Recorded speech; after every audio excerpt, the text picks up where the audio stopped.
everyone, and welcome to the Kauai County Council Roundup. Today we are recapping yesterday's council meeting, August 27th. I'm Chairman Rapozo, along with Councilmember Aro Kanashiro. First time, bro, with you. With you, Looking yep. forward to it. We had a somewhat short meeting. We started off with a condolence certificate for one of our legends of Kauai and Hawaii, actually Koko Kaneali'i, and that was quite emotional, actually. I mean, I think for most of you that are watching this right now, know Koko or know of Koko, and I think all the council members shared their experiences, and just a wonderful man. As Mr. Kualii, Vice Chair Kualii said, he is what a Hawaiian is, and so much aloha, and he's going to be missed. Yeah, I remember my daughter was doing hula with Auntie Kapu, and he walked into the room and like just everybody lit up over there.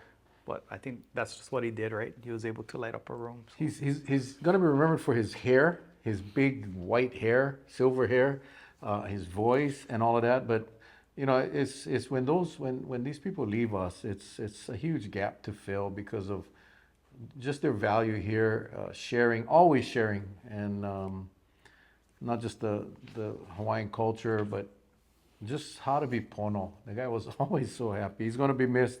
So condolences out to his entire family.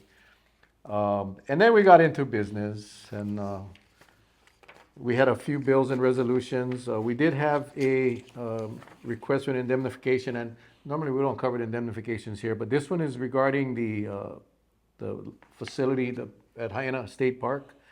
The county is going to be installing some equipment, some Starlink internet equipment on the state's property, so we needed to obviously approve that. But this is going to be for some PV panels, the internet, the Starlink satellite information, the Wi-Fi system, and other equipment for our lifeguards. So I did want to bring that up because I think a lot of people on the North Shore, when we had the cell tower discussion where they wanted to put the cell tower in the middle of a neighborhood at Haena, and the community was totally opposed, rightfully so.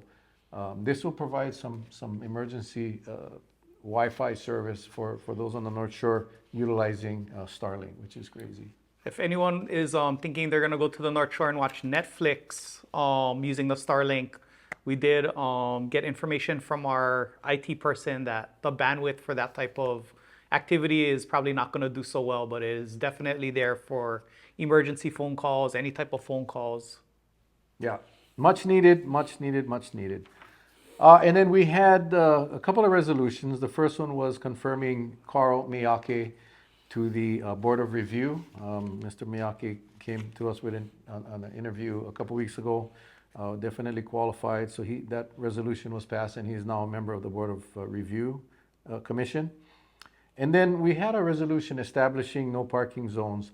Anytime the county wants to do no parking or speed limits or any of that, it all has to come through the council with a resolution. And this one was for the junction of or intersection of Ulu and Kukui Street, Ulu and Kukui by the Roxy Theater. Mm-hmm. If right now, if you go over there and the cars are parked at that intersection, you cannot see. It's a very dangerous intersection. So that resolution will allow the county and the administration now to go put up that no parking zones on either side. Yeah, and I know it wasn't part of our agenda, but I think a council member asked if they were going to do more improvements along the road, and our engineer, Mike Moe, confirmed that there is a plan going through that's going to improve that whole entire stretch of road. So yeah, that'll be coming up in the future. If you live on Kauai and you've been to Kapaa, you know that there is a huge parking issue, and this obviously is removing a few stalls, but it is for the safety of that area. We don't want to see anybody get hurt. We don't see pedestrians get hit. We don't want to see cars crash. Much needed. I fully support this, but we did have a short discussion about what are we going to be doing with the Kapaa area. There is a plan. Our engineer, Michael Moe, informed us that there is a plan for the Kapaa traffic area. So we will be scheduling an agenda item in the Public Works Committee sometime in the near future so we can all have that discussion, because it's, when was it, Art Night? Yeah, first Saturday? Art Night, yeah. It's crazy, and we want to make sure that the traffic can flow and everybody can have a good time. And then we had a couple of bills for first reading, meaning it's the first time we're introducing it on the council, and one of them was my bill, and this is regarding electric bicycles. Um, a very hot item right now, all across the nation, and e-bikes are very popular. They also can be very dangerous. So, uh, the state legislature had introduced a bill this session or last session that would regulate the use of e-bikes, and that got passed to the legislature, but it's got vetoed by the governor, and we're not sure how that's going to play out. So I felt that we needed to at least create local regulations. However, the day before, on Tuesday, the day before the council meeting, one of the engineers at the county was concerned with some of the terminology we was using in the bill. So I elected to just defer it until the next council meeting so we can clean up some of the language. But generally speaking, we are trying to create a safe area and a safe practice of e-bike riding. And so crazy, Mr. Kanashiro. After the meeting yesterday, I had to go to Kauai. I had to be in Kauai at 3 o'clock. And as I was heading, right before Kukui Grove, heading west, an e-bike on the sidewalk by the mill, 3 kids on top. Three kids, definitely under the age of 16, a very dangerous situation. So this is going to be needed, and there's going to be a lot of discussion, but for the most part, we want to keep those high-speed racing e-bikes off the streets, and want to make it as safe as possible for the kids. Yeah, I mean, we definitely see. I mean, in the past when we were younger, we had to use our own power, right, to Yeah. make a bike go. So you're very cognizant going uphill that you're gonna be really slow. Going downhill, you need your brakes. And then, as far as like how traffic works nowadays, I think a lot of these kids don't understand, how traffic works, how to cross streets, and so yeah, it makes a very dangerous potion having such a fast vehicle for kids that don't know, haven't gotten their driver's license, but are driving on these streets with a really fast vehicle. Yeah. We all were young. I mean, I can only imagine if I had a electric bike when I was young. But we all had pedal bikes, and you were limited to your ability to pedal. And now you just and you're moving very quickly. Councilmember Holland brought up a really good point, and she said, as you just mentioned, these kids on these e-bikes are not familiar with the rules of the road. They're not familiar with who has rights of way, what is a right hand signal, left hand signal. These kids are just zooming in and out of traffic, zooming on sidewalks, and clearly not understanding what the rules are. So maybe that has to be considered in this bill as well, that maybe you need to go through a quick accelerated road safety course if you're under a specific age. That's all a possibility as we start to discuss. You got how many kids now? 3. Yeah, so you'll have 3 e-bikes pretty soon. Yeah, that'll be scary. Yeah. They'll be fully padded. But again, we encourage you guys' input. So we did get full support from the Hawaii Bicycling League. We got testimony from them that they support the bill. We want to be safe. We just want to make sure your kids and all other people on the road are safe. And it's going to be an interesting bill. And then we did have another bill that was introduced by Councilmember Cowden regarding the definition of what a family is as it relates to housing. That bill was sent to the Planning Commission. It is a bill that affects zoning, so that has to go to the Planning Commission. It'll get vetted out there, and then it'll come back to the council at some point with a recommendation. Basically, she's trying to limit the number of residents that live in unrelated people living in a household. Interesting idea.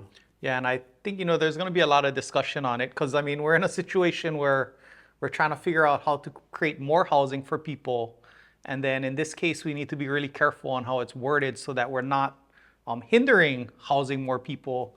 You hear everyone say we can't find workers that live near where they work, and so people are trying to come up with solutions on how do we house workers near us, and so we got to be really careful.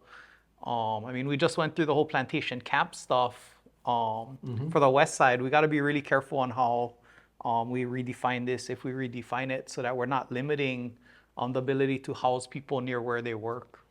I think it's important to understand that every time, whether it's the county council, the state legislature, or Congress, whenever the legislative bodies pass a law, there's going to be some unintended consequences because just for the sake of, we're not thinking everything through. And so even though the bill was sent to the Planning Commission, we did have some discussion, and I think Mr. Kanashiro brought up that very point. So it's important that we look at all of these potential consequences because the last thing I would want is to pass a law that would force the Planning Commission to go to a house that just happens to be the family that is housing all of the unfortunate residents that have lost their job or lost their homes. We've heard that so many times, and they're not related. Today, kids. I get two kids. They don't get married. They just stay together. They're not related, but they end up living in the same house. And I would hate to have to get the phone call, say, bro, thanks for passing that law, bro. I just got evicted because we had one too many people in the house. So we got to be cognizant of all of that. And right now, some people, I think, I know personally, I know one family in Lihui that has 14 people living in the house, 14. And not all of them are related. And they're not there because they want to live with 14 people in the house. They're there because there is nowhere else to go. Maybe the beach or live in the car. So we just got to be careful. And I'm hoping that when it gets to Planning Commission, throughout the public hearings and the debates, we'll get a bill back that's going to be workable. Yeah, being that it's going to Planning Commission, there's going to be a lot of swings at it, I guess, because it goes to Planning Commission, then it'll get referred to us, and then we'll get to take it on. So there's a lot of work and input that gets to go into that. So yeah, again, and when you're talking about housing, you got to be very careful. So I look forward to a very lively debate on that one when we get it back from the Planning Commission. And then we had one bill, one bill for final reading, which was the Wildfire and Wildland Urban Interface bill that is going to be geared towards the plantation camps that you just talked about. Let me just take a step back. So back in the day, we had plantation camps all over the islands. And I would like to think that all of us that's been here for a while have some history with a plantation camp somewhere in the island. And back in the day, you had Filipino camp, Chinese camp, Portuguese camp, Japanese camp. You had all these camps. And we all was able to live together harmoniously. That's why we call us the melting pot. So as the years went by, these camps really fell into disrepair, and in fact, some of these camps are no longer there. But the remaining camps, more important, mainly New Mila and up at what's that? Ka'avanui, which is basically on the west side. They want to rebuild or repair those structures that are in place. There was a concern because last year, I guess, there was a wildfire that almost took out Kamakani Camp. It was very close to losing Kamakani Camp. So the administration, fire department, emergency management, as well as the landowners got together and came up with this plan that when we rebuild these plantation camps, just because they're so close to each other and all of that they have to follow certain requirements that'll make it safe and as safe as possible from wildfires. yeah, and I mentioned in the last review we did here, it was a lot of things geared around the construction of the house,